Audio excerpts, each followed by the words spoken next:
कल्पना कीजिए एक ऐसा शहर जिसकी सड़कों पर सोने की चमक थी, जिसके महलों की दीवारें रत्नों से जगमगाती थी, जहां बंदरगाहों पर विशाल जहाज लहरों को चीरती हुई आते जाते थे और फिर एक दिन वो पूरा शहर समुद्र में समा गया। क्या यह सिर्फ एक पौराणिक कथा है या सच में समुद्र की गहराइयों में छिपा है श्री कृष्ण की नगरी का इतिहास?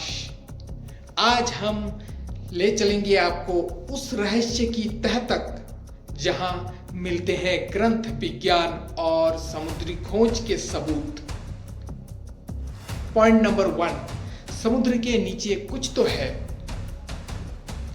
1980 का दशक, साल 1983, गुजरात के ओखा तट के पास अरब सागर की लहरें सामान्य थी, लेकिन समुद्र के भीतर कुछ असामान्य छिपा था।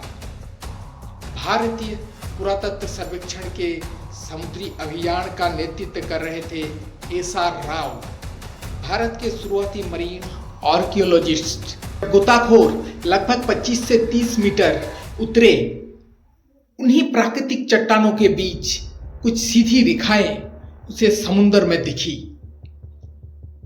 दीवारें जैसी संरचनाएं, पत्थरों की लंबी कतारें, लंगर, स्तंभ, यह समुद्री चट्टानें नहीं थी, यह किसी बसाए गए नगर का संकेत थे। पॉइंट नंबर 2, क्या यह वही द्वारका है? महाभारत और हरिवंश पुराण में वर्णन मिलता है एक भव्य नगर का, जिसे श्री कृष्ण ने समुद्र तट पर बसाया था। कथा कहती है कि मथुरा पर लगातार हमलों के बाद श्री कृष्ण ने समुद्रदेव से भूमि मांगी और वही बसाई एक सुरक्षित, सुसंगठित और प्रतिष्ठित नगरी द्वारिका। ग्रंथों में वर्णन मिलता है विशाल द्वार, सुनियोजित सड़कें, बंदरगाह, राजमहल, जल प्रबंधन व्यवस्था। जब समुद्र के नीचे मिली संरचनाओं की तुलना इन विवरणों से किए गए तो सामान्यतः चौंकाने वाली थी। पॉइंट नंबर 3, वैज्ञानिक सबूत क्या कहते हैं? समुद्र तल से मिले पत्थर के लंगर, कुछ 3 छिद्र वाली दीवारें के विशेष अवशेष, मिट्टी के बर्तन, सील और धातु के टुकड़े। इनकी कार्बन डेटिंग और थर्मोल्यूमिनेसेंस टेस्ट से संकेत मिला कि ये अवशेष लगभग 1500 ईसा पूर्व से 3000 ईसा पूर्व के बीच के हो सकते हैं। गोवा के नेशनल इंस्टीट्यूट ऑफ ओशियनोग्राफी और आर्कियोलॉजिकल सर्वे ऑफ इंडिया ने मिलकर बड़े पैमाने पर सोनार सर्वे किया। समुद्र के भीतर 560 मीटर लंबी संरचनाएं, बंदरगाह जैसी बनावट और व्यवस्थित शहरी योजना के संकेत मिले। पॉइंट नंबर 4, द्वारिका डूबी कैसे? धार्मिक दृष्टिकोण में महाभारत युद्ध के बाद घटनाओं की श्रृंखला और श्री कृष्ण के प्रस्थान के पश्चात नगर के डूबने का उल्लेख मिलता है,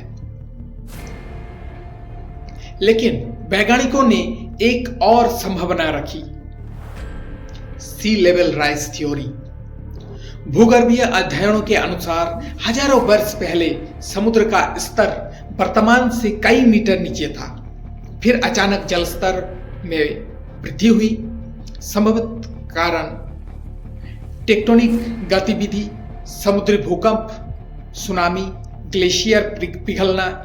कुछ शोधों के अनुसार कच्छ और सौराष्ट्र क्षेत्र भूकंपीय रूप से सक्रिय रहा है। धीरे धीरे समुद्र का बढ़ता स्तर शहर को निगल सकता है, यानी संभवत है कि धार्मिक कथा एक प्रतीक और वास्तविक कारण प्राकृतिक आपदा है।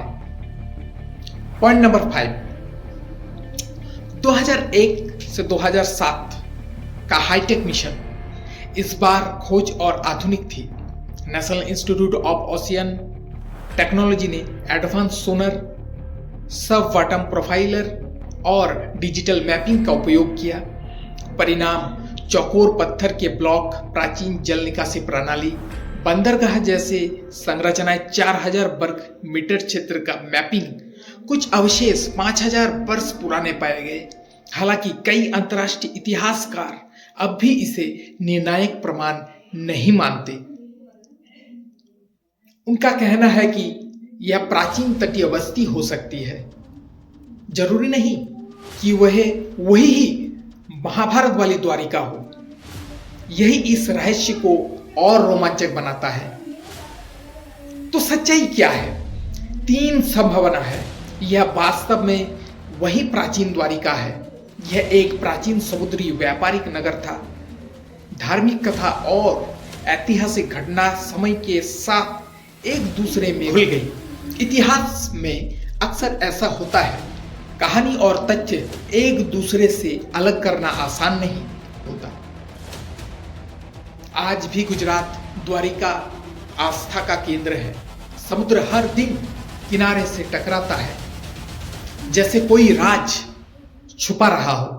क्या समुद्र के नीचे सच में श्री कृष्ण की नगरी है, या यह हमारी सभ्यता की सामूहिक सृष्टि का हिस्सा है?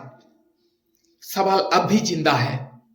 कमेंट में द्वारिकाधीश की जय लिखना नहीं भूलिएगा दोस्तों। अगर आपको वीडियो जानकारी पूर्ण लगे तो चैनल को लाइक, सब्सक्राइब जरूर कर लीजिएगा दोस्तों। मिलते हैं अगले वीडियो में। नमस्कार।